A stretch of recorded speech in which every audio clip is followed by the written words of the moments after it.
Chapter 30. Moses said to the heads of the tribes of Israel, "This is what the Lord commands.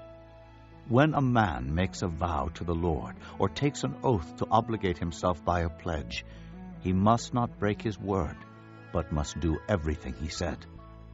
When a young woman still living in her father's house makes a vow to the Lord or obligates herself by a pledge, and her father hears about her vow or pledge, but says nothing to her, then all her vows and every pledge by which she obligated herself will stand. But if her father forbids her when he hears about it, none of her vows or the pledges by which she obligated herself will stand. The Lord will release her because her father has forbidden her.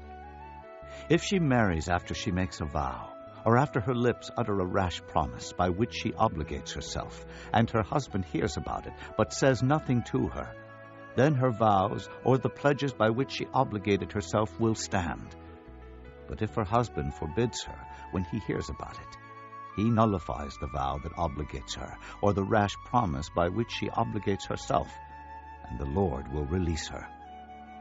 Any vow or obligation taken by a widow or divorced woman will be binding on her.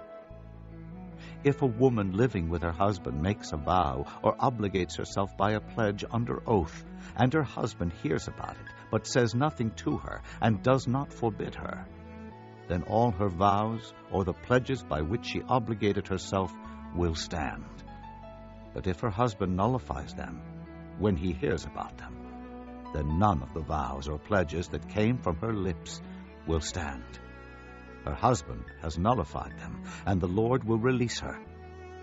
Her husband may confirm or nullify any vow she makes or any sworn pledge to deny herself.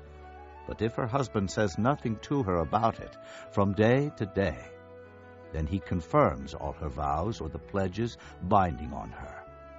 He confirms them by saying nothing to her when he hears about them. If, however, he nullifies them sometime after he hears about them, then he is responsible for her guilt. These are the regulations the Lord gave Moses concerning relationships between a man and his wife, and between a father and his young daughter still living in his house.